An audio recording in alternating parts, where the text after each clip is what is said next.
quiero que graben un nuevo concepto que en realidad se utiliza más en los hospitales. En los hospitales ya no se utiliza prácticamente lo que sería la definición de insuficiencia renal. O sea, la palabra insuficiencia renal es netamente académico, en donde lo que significa o lo que se describe es que el riñón es incapaz de cumplir con su función. Ahora, cuando hablamos ya si es que aguda y crónica, ya tenemos dos entidades que son bastante diferentes y tienen su nombre particular. Cuando hablamos de aguda, hablamos de injuria renal aguda, no de insuficiencia. ¿Está bien? Injuria renal aguda. Y cuando es crónica, hablamos de enfermedad renal crónica. ¿Sí? Ambas descripciones obviamente tienen en base a lo que ocurre fisiopatológicamente. ¿Saben lo que es injuria, verdad? Y sufrimiento, daño, ¿verdad? No habla de una alteración en la estructura morfológica. Ahora, enfermedad ya está hablando de que obviamente hay un cambio y hay una disfunción completa ya de ese tejido, ¿verdad? Bueno, vamos a hablar primeramente de lo que es la injuria renal aguda o la insuficiencia renal aguda, que prácticamente la definición es igual en aguda o en crónica, de la incapacidad de los riñones para excretar productos nitrogenados y mantener la homeostasis hidroelectrolítica y el equilibrio ácido-base. Eso podríamos utilizar tanto en uno como en otro. La diferencia es que en esto, en la aguda, puede llegar a haber una entidad que puede llegar a producir esa falla prácticamente por una disfunción en la irrigación a nivel renal, ¿verdad? O en el producto de la excreción. Y vamos a ver que son tres tipos, ¿verdad? Cuando hablamos de injuria renal aguda, hablamos de prerrenal, renal y postrenal. Sería la A. La mayor parte de las injurias renales proceden de lo que es la prerrenal. Y cuando hablamos de prerrenal, ¿de qué estamos hablando? Antes del riñón, que obviamente tiene que ver con la circulación. ¿Y qué patología podrían darnos, por ejemplo, una injuria renal aguda prerrenal? Una hipertensión no tanto. La diabetes más sería una crónica que una aguda. ¿Algo que tenga que ver con la circulación? Insuficiencia cardíaca. Una insuficiencia cardíaca. Un infarto agudo de miocardio. Un tromboembolismo pulmonar. Todo lo que tiene que ver con relación a la disminución de la fracción de eyección a nivel cardíaco, obviamente va a repercutir a nivel renal. No sé si recuerdan, yo les había dicho cuál era el órgano más donador del cuerpo. Más donador, el que dona su sangre. Es el riñón, ¿verdad? El riñón lo hace eso, obviamente en forma de compensación, ¿verdad? Pero cuando se vuelve muy sostenida, obviamente ya genera una alteración en la eliminación de ciertos productos, principalmente los nitrogenados, que obviamente va a repercutir también en el pH sanguíneo. Ustedes saben que para el mantenimiento del pH se necesita la regulación constante de lo que sería la absorción del bicarbonato, principalmente a nivel de los tubos. ¿Y cómo ocurre esa reabsorción? Obviamente a través de la filtración. Pero si yo disminuyo el flujo, no hay filtración, no es suficiente filtración y obviamente no hay formación de bicarbonato. Entonces, la prerrenal abarcamos netamente patologías que pueden llegar a interferir obviamente en el flujo sanguíneo a nivel renal. Insuficiencia cardíaca, infarto, tromboembolismo pulmonar, aneurismas de aorta. Y también podríamos citar una patología más sistémica como los cuadros de shock séptico, shock cariogénico, eso también que obviamente van a repercutir en cuestión de lo que es el flujo. La ira renal o intrínseca ya tiene que ver con el daño, con la injuria ocurrido en el riñón mismo. ¿Y qué patología, por ejemplo, puede interferir en la estructura propia del riñón? No tanto en la pielonefritis, ahí sería una infección propiamente de los riñones podría llegar a generarse. Un tumor renal también podría llegar a generarse, o sea, adentro mismo del riñón. Y postrenal ya tiene que ver posterior a todo lo que es la filtración. O sea que el problema va a estar en que se produce la formación de orina, pero esto no circula a través del uréter y obviamente ocurre un estancamiento, una estasis, ¿verdad?, que va a impedir posteriormente la formación de nueva orina, o sea, la filtración en sí. ¿Y qué patología podríamos hablar con respecto a eso? Una litiasis renal, después. ¿Cómo? Malformación podría ser. La hidronefrosis ya sería una consecuencia. No. Una prostatitis podría ser, una vejiga neurogénica, un tumor abdominal que esté comprimiendo todo lo que es el uréter, ¿verdad? O sea, tiene más que ver con relación a lo que es uréter y región cística, ¿verdad? Bueno, la otra clasificación ya damos en base a lo que es el volumen urinario, y para eso tenemos que ver la importancia del control del volumen urinario también nosotros. Ahí está, que seguramente cuando roten por lo que es internado en clínica médica van a llegar a evaluar por qué los clínicos tanto controlan el volumen urinario, ¿verdad? Y los cirujanos ni bola le dan. Realmente el cirujano le pone sonda vesical al paciente para que no moleste durante la cirugía, ¿verdad? El clínico le pone sonda vesical para ver el volumen urinario, porque obviamente cualquier patología puede llegar a repercutir en la filtración, ¿sí? Y una de las primeras clasificaciones, o sea, con respecto al volumen urinario, vamos a hacer casi igual que la neumonía, cuando es adquirida o cuando es obtenida dentro de lo que es el nosocomio. Y lo otro es si es no oligúrico, oligúrico o anúrico. Ustedes saben que la simple producción de orina no significa que el riñón está funcionando bien, ¿verdad? O sea, la producción de orina es solamente la excreción de agua.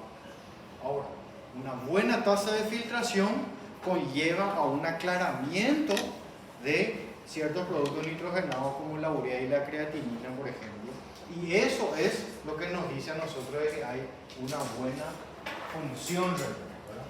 Cuando hablamos de no ligúrico, cuando nuestra diuresis es mayor a 400 ml al día, oligúrico entre 100 a 400 al día y anúrico menos de 100 ml al día. Bueno, ¿y qué es lo que ocurre entonces para que exista la injuria renal aguda prerrenal? Obviamente, así como lo habíamos dicho, una hipoperfusión que va a disminuir la presión de filtración a nivel glomerular, y obviamente esa disminución va a hacer que se acumulen los compuestos de urea y creatinina, y obviamente ya va a repercutir de forma sistémica, ¿verdad? Va a haber una desregulación de lo que son los electrolitos y una desregulación también en el pH sanguíneo. Ahí está, los más comunes podrían originarse o que cursen con hipovolemia, disminución del gasto cardíaco, vasodilatación sistémica o vasoconstricción renal selectiva. En el caso de una hipovolemia, por ejemplo, podríamos hablar de lo que es una hemorragia severa o también una desnutrición, una deshidratación a causa de una diarrea, por ejemplo, o ciertos cuadros como por ejemplo el dengue, que siempre somete a lo que es una deshidratación severa, ¿verdad? disminución del gasto cardíaco, lo que tiene que ver con cualquier patología cardiovascular, vasodilatación sistémica con lo que es shock y vasoconstricción renal cuando ya hay alguna patología a nivel de la nefrona, principalmente en la síntesis de renina. Ahí están algunas causas.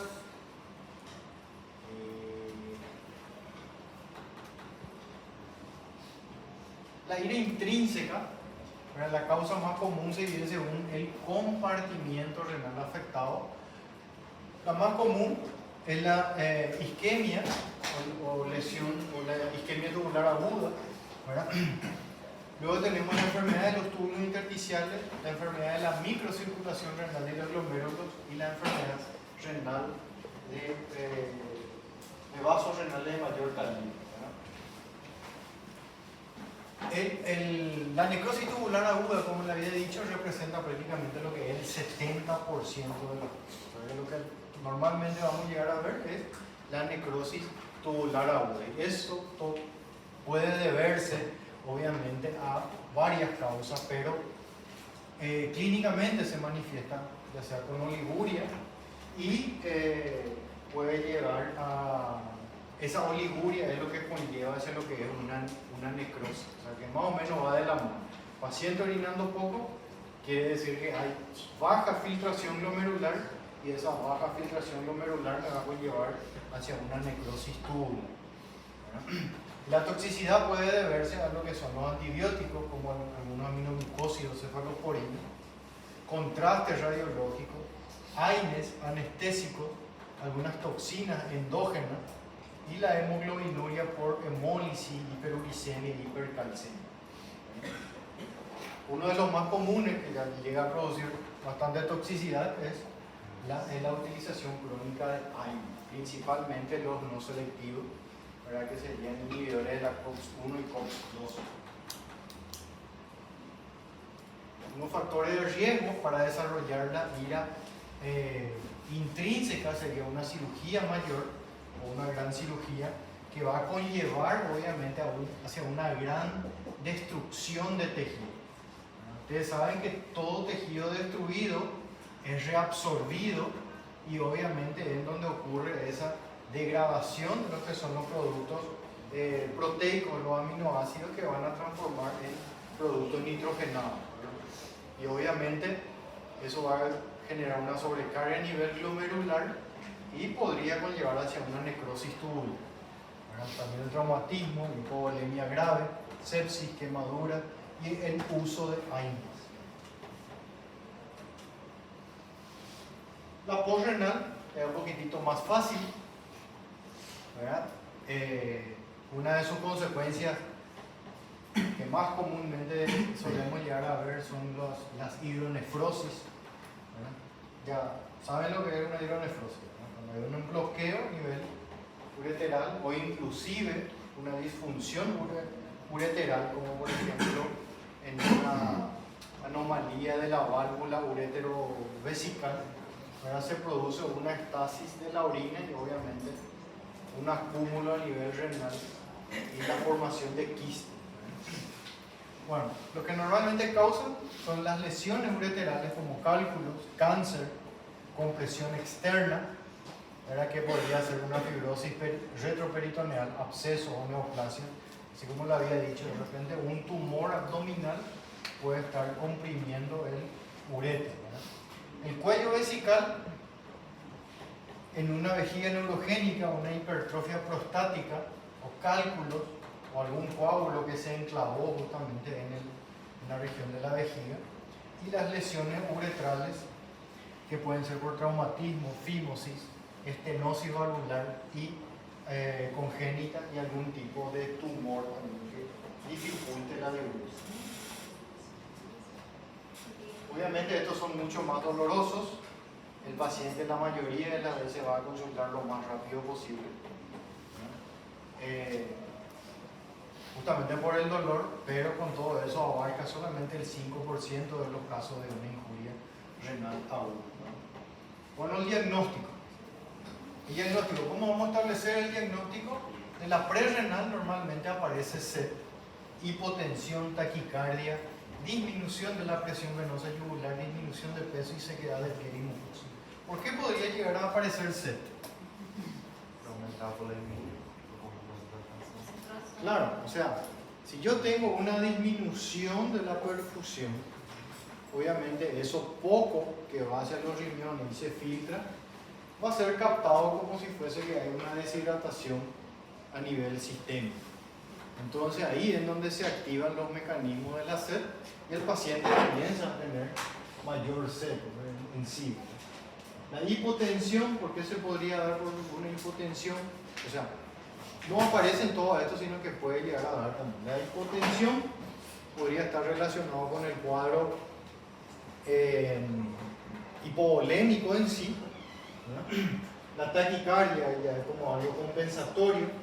La disminución de la presión venosa yugular, yugular, que está relacionado justamente con el cuadro hipovolémico, disminución de peso y la sequedad de piel y mucosa. O sea que todo tiene relación con la disminución del volumen plasmático en sí y obviamente que va a despertar ese tipo de síntomas.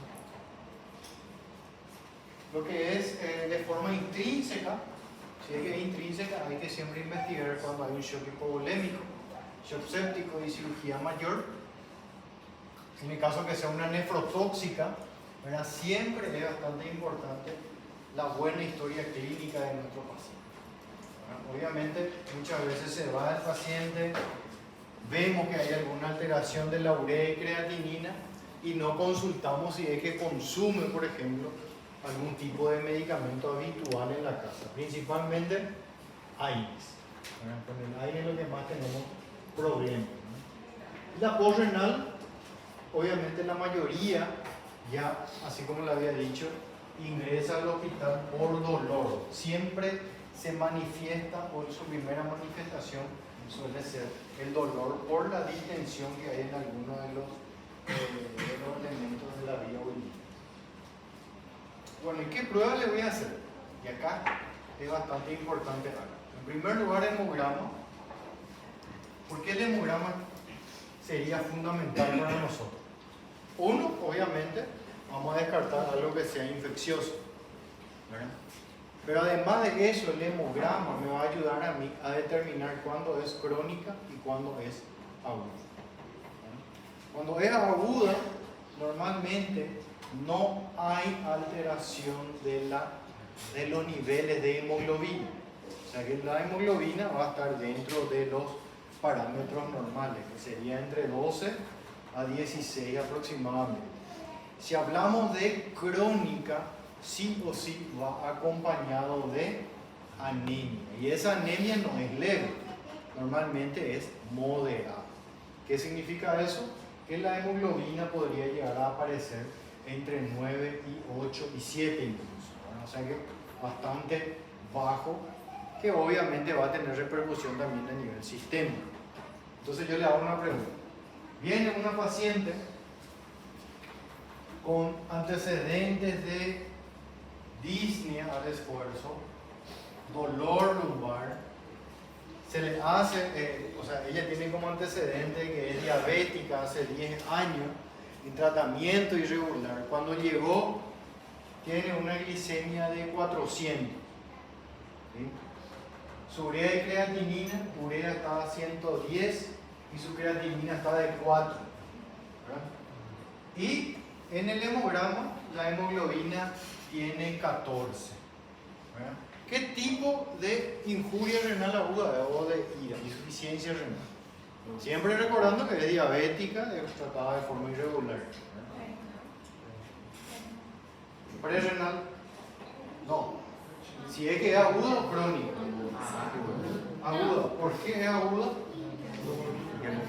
Claro, eso siempre tienen que tener en cuenta. O sea, no cuando ustedes lean o vean una historia clínica que diga paciente diabética de hace 10 años en tratamiento irregular y viene ya con una historia o una alteración de la urea y creatinina, ustedes ya dicen inmediatamente que es una insuficiencia renal aguda, ¿verdad? No, tienen que ver la hemoglobina. Obviamente, si es que está bajo la hemoglobina, no te indica que es directamente crónica. La hemoglobina baja puede determinar otros tipos de patología, o sea que también puede tener que ver con la alimentación, la presencia de una hemorragia digestiva, ¿verdad? O sea, otros factores que me pueden dar una hemoglobina baja. Pero una hemoglobina alta con alteración de la urea y creatinina obviamente es una injuria renal aguda. ¿Sí? Eso siempre tienen que tener en cuenta, ¿verdad? Por más de los antecedentes que pueda llegar a presentar el paciente. Y otra de sus características es que la crónica, la anemia, así como le había dicho, la anemia normalmente es moderada, siempre es normocítica y normocrónica, ¿verdad? No hay una anemia hemolítica, o sea que bilirrubina, principalmente indirecta, va a estar normal, no va a haber hemólisis, ¿verdad? Y vamos a llegar a ver los índices hematimétricos que me van a dar como resultado que es normocítica y normocrónica. ¿Eso por qué se da en una anemia renal? Claro, porque el problema no es déficit de hierro ni déficit proteico. El problema ahí es déficit de estimulación medular. O sea que la médula no se estimula porque no hay hormona y obviamente se genera la anemia. Algo que tienen que tener en cuenta: ¿cuántos órganos son los que generan la eritropoyetina? 2. ¿Cuáles son ellos?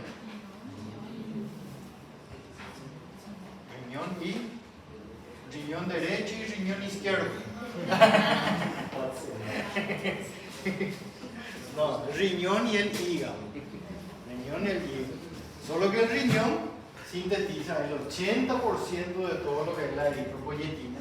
Por eso se evidencia demasiado cuando el riñón está fallando, que obviamente va a repercutir sobre la función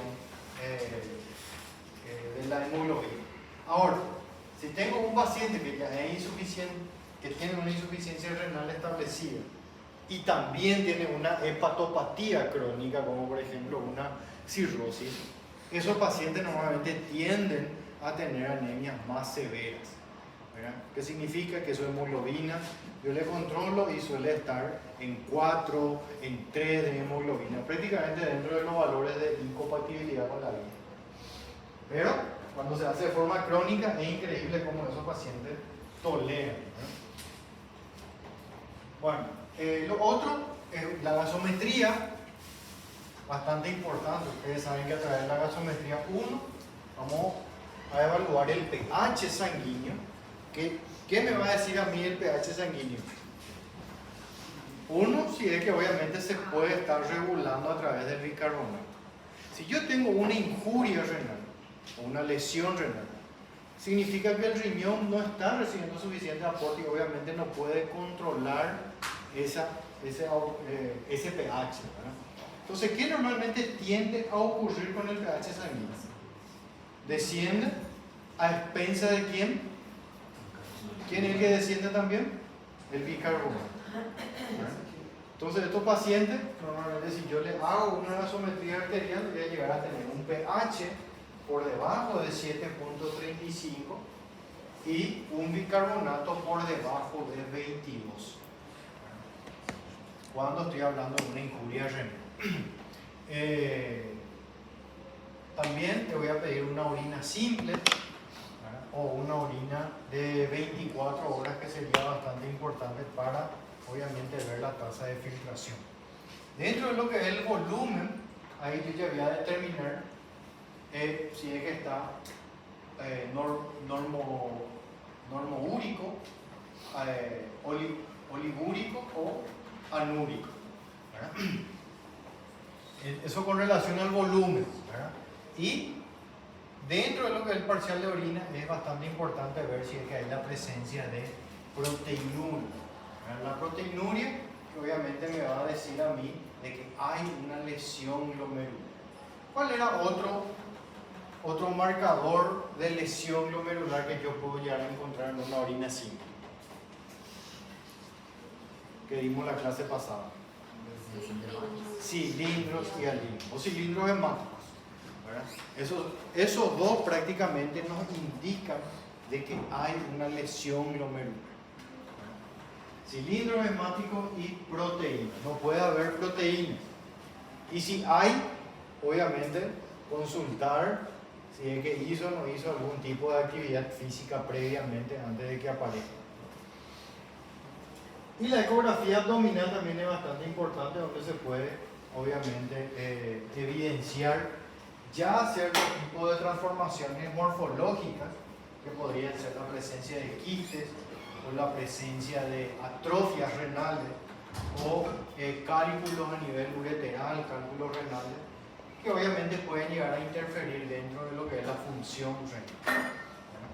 También se puede ver si es que hay una agenesia o disgenesia renal, que últimamente la mayoría de las veces encontramos de forma casual, y inclusive la presencia de 4 riñones. Hace poco salió un caso de un paciente que se fue a hacerse un control abdominal y obviamente evidenciaron de que tenía 4 riñones. Imagínense lo millonario que va a ser vendiendo sus riñones.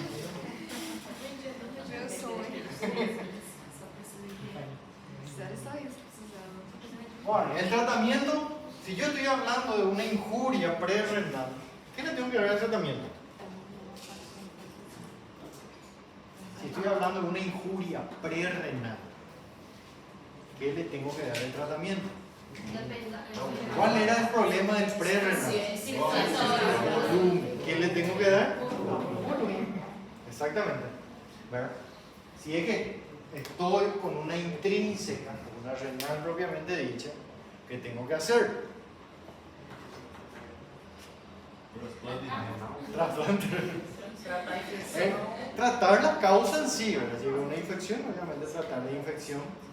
Si es que es un consumidor de AINES, ahí la verdad que... Sí, y así sucesivamente, tratar la causa en sí. Y si es postrenal, tengo que tratar de buscar la descompresión, ¿verdad? Si es que hay un cálculo, ver la posibilidad de sacar, si es que hay una tumoración, ver cómo también evitar de que siga comprimiendo ese uretra. Ahora, una de las cosas que tienen que tener bastante en cuenta, principalmente con la prerrenal, ¿qué era la prerrenal? Hipovolémico, ¿verdad? Hipovolémico, que tiene mucho que ver con la presión del corazón, o sea que los cuadros de insuficiencia cardíaca, ¿verdad? ¿Cuál es normalmente el medicamento inotrópico que se suele utilizar en la urgencia? Noradrenalina. La noradrenalina es un excelente inotrópico positivo. ¿Qué significa eso? Mejora la fuerza de contracción del corazón y aumenta la presión de los vasos, generando una mayor tensión a nivel de la pared. Ahora, ahí está el problema. Si yo tengo un hipoflujo, las primeras 24 horas es muy indispensable que ese riñón llegue a recibir ese volumen de sangre que obviamente estaba recibiendo.